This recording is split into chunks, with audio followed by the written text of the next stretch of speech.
Hi friends, வணக்கம். என் பேர் Abhi. Welcome to Indian recipes Tamil.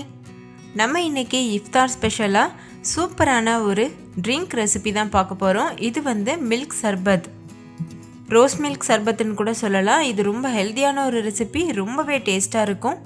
நார்மலாகவே சம்மர் சமயத்தில் சில்லுன்னு ஏதாவது சாப்பிடணும் போல் இருக்கும்ல, அந்த டைமில் இந்த ட்ரிங்க் நீங்கள் செஞ்சு சாப்பிட்டீங்கன்னா ரொம்பவே இதமாக இருக்கும்.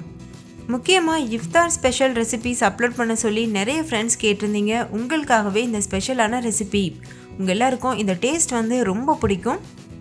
இப்போ வாங்க வீடியோக்குள்ளே போய் இந்த சூப்பரான ட்ரிங்க் எப்படி பண்ணுறதுன்னு பார்க்கலாம். வீடியோக்குள்ளே போகிறதுக்கு முன்னாடி நம்ம சேனல் இந்தியன் ரெசிபீஸ் தமிழில் ஃபஸ்ட் டைம் பார்க்குற ஃப்ரெண்ட்ஸ், இந்த வீடியோவுக்கு கீழே இருக்க ரெட் கலர் சப்ஸ்கிரைப் பட்டனை கிளிக் பண்ணி சப்ஸ்கிரைப் பண்ணிக்கோங்க. கூடவே இருக்க பெல் சிம்லையும் கிளிக் பண்ணிக்கோங்க. அப்போ தான் நான் தினம் அப்லோட் பண்ணுற புது ரெசிபீஸை நீங்கள் மிஸ் பண்ணாமல் பார்க்க முடியும். ஃபஸ்ட் இந்த ரெசிபி பண்ணுறதுக்கு நம்ம சப்ஜா விதைகளை ஊற வைக்கணும். 2 டீஸ்பூன் அளவுக்கு சப்ஜா விதை எடுத்துக்கோங்க. இந்த ரெசிபிக்கு இது கரெக்டான அளவாக இருக்கும்.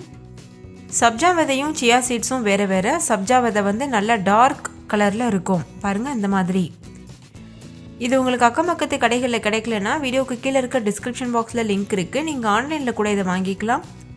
இப்போ ஒரு பவுலில் 1 கிளாஸ் அளவுக்கு தண்ணி எடுத்துக்கோங்க. அதில் இந்த 2 டீஸ்பூன் அளவுக்கு சப்ஜா விதைகளை சேர்த்துருங்க. சேர்த்துட்டு இதை நல்லா மிக்ஸ் பண்ணிக்கோங்க. சப்ஜா விதை தண்ணியை நல்லா உறிஞ்சிட்டு நல்லா உப்பி வரும், அதனால் கொஞ்சம் நிறைய தண்ணி சேர்த்துருக்கேன். இது ஒரு 10 நிமிஷத்துலேயே நல்லா உப்பிடும் பாருங்கள். சேர்த்த உடனேயே அது நல்லா ஊற ஆரம்பிச்சிருச்சு. இப்போ இது ஒரு ஓரமாக இருக்கட்டும். இன்னொரு பக்கம் ஒரு அகலமான பாத்திரம் எடுத்துக்கோங்க. அதில் 3/4 லிட்டர் அளவுக்கு பால் சேர்த்துக்கோங்க. அதாவது 750 ml அளவு பால் சேர்த்துருக்கேன். தண்ணி சேர்க்காத கெட்டியான பால் எடுத்துக்கோங்க. இப்போ இந்த பால் நல்லா பொங்கி வரட்டும். இப்போ பாருங்கள், நல்லா பொங்கிருச்சு. ஸ்டவ் ஆஃப் பண்ணிவிட்டு இதை முழுமையாக ஆற வச்சுருங்க. முடிஞ்சால் இதை ஃப்ரிட்ஜில் வச்சு கூட நம்ம எடுத்துக்கிறலாம். இதில் ஆடை விழுந்திருக்கும்ல, அந்த ஆடையை எடுத்து இது உள்ளே விட்டுருங்க. சாப்பிடும்போது இடையில ஆடை வந்ததுன்னா ரொம்ப டேஸ்ட்டாக தான் இருக்கும். இப்போ கூடவே ஒரு 1/2 கப் அளவுக்கு சர்க்கரை சேர்த்துக்கோங்க. இது 100 கிராம் அளவு சர்க்கரை இருக்கும். 3/4 லிட்டர் பாலுக்கு 100 கிராம் அளவு சர்க்கரை கரெக்டாக இருக்கும். இது சர்க்கரை நல்லா கரையிற வரைக்கும் இது போல் நல்லா கலந்துட்டே இருங்க. இப்போ நம்ம ஸ்டவ்வை ஆஃப் பண்ணி தான் வச்சுருக்கோம். இப்போ வரைக்கும் ஆன் பண்ணலை, ஏன்னா இது நம்ம சில்லுன்னு தான் சர்வ் பண்ணணும். அடுத்து இதில் ரூ அப்சா சேர்க்குறேன். அதாவது நீங்கள் ரோஸ் மில்க் எசன்ஸ் கூட சேர்த்துக்கிறலாம், இல்லை ரூ அப்சா கிடைச்சதுன்னா நீங்கள் அது கூட சேர்த்துக்கிறலாம். ரோஸ் சிரப்னு கேளுங்க, கடையில் கிடைக்கும். இது ஒரு 1/4 கப் அளவு சேர்த்துருக்கேன். அதாவது ஒரு 50 ml அளவு இருக்கும். உங்களுடைய சுவைக்கு தகுந்த மாதிரி இந்த ரூ அப்சானுடைய அளவை நீங்கள் கூட்டிக்கிறலாம். உங்களுக்கு பிடிச்ச நல்ல ஒரு பிங்க் கலர் வரது வரைக்கும் கூட நீங்கள் இந்த ரூ அப்சா எக்ஸ்ட்ரா கலந்துட்டு நல்லா இது போல் மிக்ஸ் பண்ணிக்கலாம்.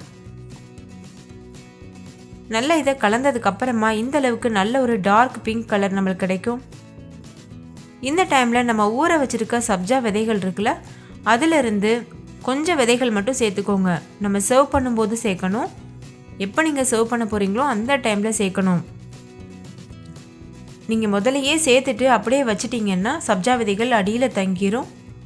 இப்போ 1 கப் அளவுக்கு தர்பூசணி பழம் விதை நீக்கிட்டு கட் பண்ணி வச்சுருக்கேன், அதை சேர்க்குறேன்.